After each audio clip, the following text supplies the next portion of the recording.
السلام عليكم.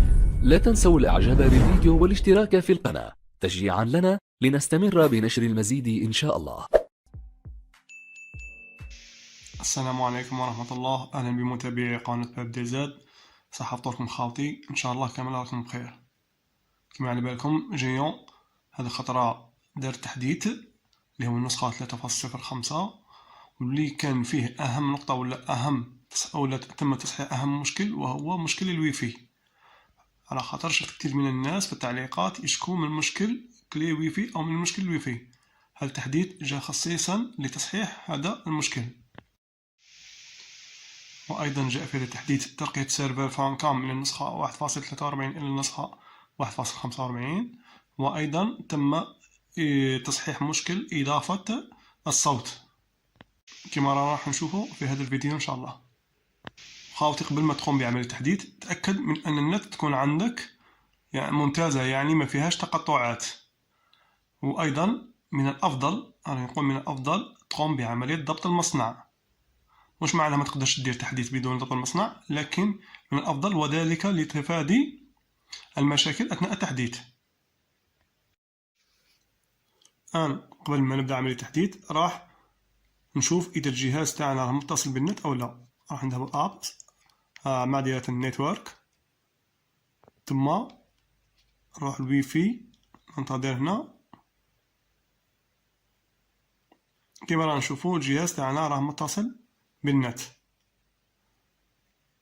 الآن نخرج من هنا، نذهب لعملية التحديث. نروح الأبس أبليكاسيون، ثم نهبط الأخير من كاتبين ميزاجور، نضغطوا عليها. كما نشوفوا النسخة الأخيرة هي 3.05 صادرة ب 26 مارس 2024. فيها 3 صوالح. الأولى وهي فيكس ويفي بوغ، يعني كما قلت لكم تصحيح مشكل الويفي. والثانية أبديت فانكام 1.45، يعني تم ترقية سيرفر فانكام للنسخة 1.45. وأيضا فيكس نت أوديو ايدينغ بوغ، كما قلت لكم تصحيح مشكل إضافة الأوديو. راح نضغط على أوكي لبدء عملية تحديث.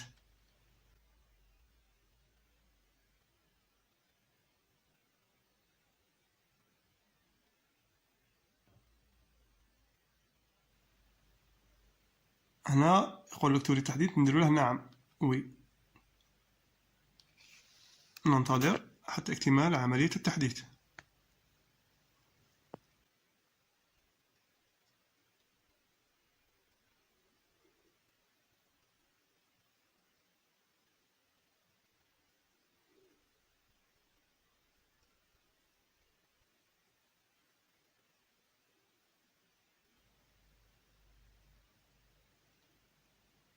الآن الجهاز راه يقوم بإعادة التشغيل.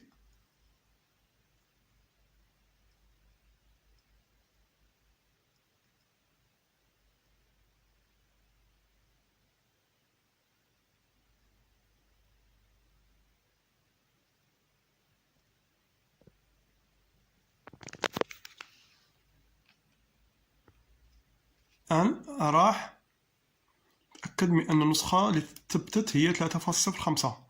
نذهب إلى بارامتر، ثم إلى أبروبو اس تي بي، نضغط عليها. كما راه نشوفو خاوتي النسخة المثبتة هي 3.05، وتحتها كاتبين دات دو لوجيسيال، يعني نسخة هذا التحديث هي 26 مارس 2024 تاريخ يعني. الآن راح نشوفوا اليوتيوب إذا راه شغال في هذه النسخة ولا لا.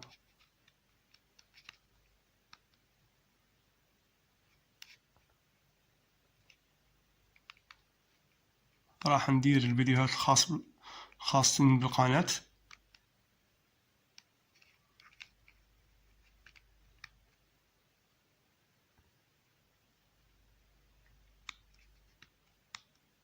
كما نشوفوا واحد الآن يطلعوا نورمال، راح نضغط على واحد منهم ونشوف.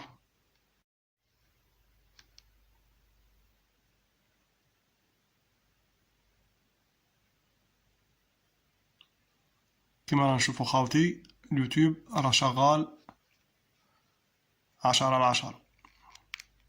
يعني في هذا التحديث اليوتيوب ما تأثرش. وأيضا راح نشوفوا القنوات إذا بقات ولا انتسحبت في هذا التحديث الأخير. كما راح نشوفوا خاوتي القنوات كما راها قعدت ما راحتش.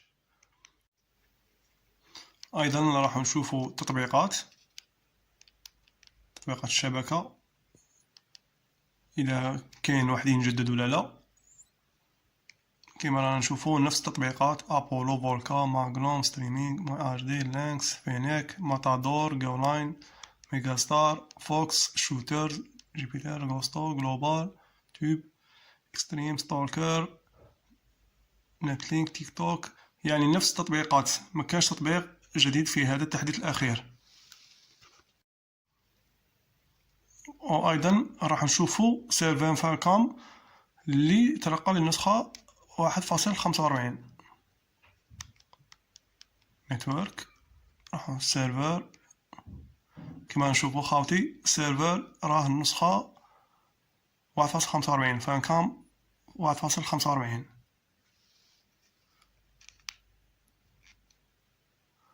المهم خاوتي كما شفتوا التحديث هذا ما قامش بعملية مسح القنوات، وأيضا اليوتيوب مازال شغال ما فيش حتى مشكل.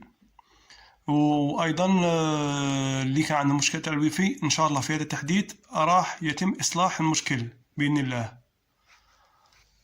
وإلا عجبك الفيديو ما تنساش دعمنا بالضغط على زر اللايك وتفعيل الجرس، واللي ما راش مشترك في القناه خاوتي يشترك فضلا وليس امرا.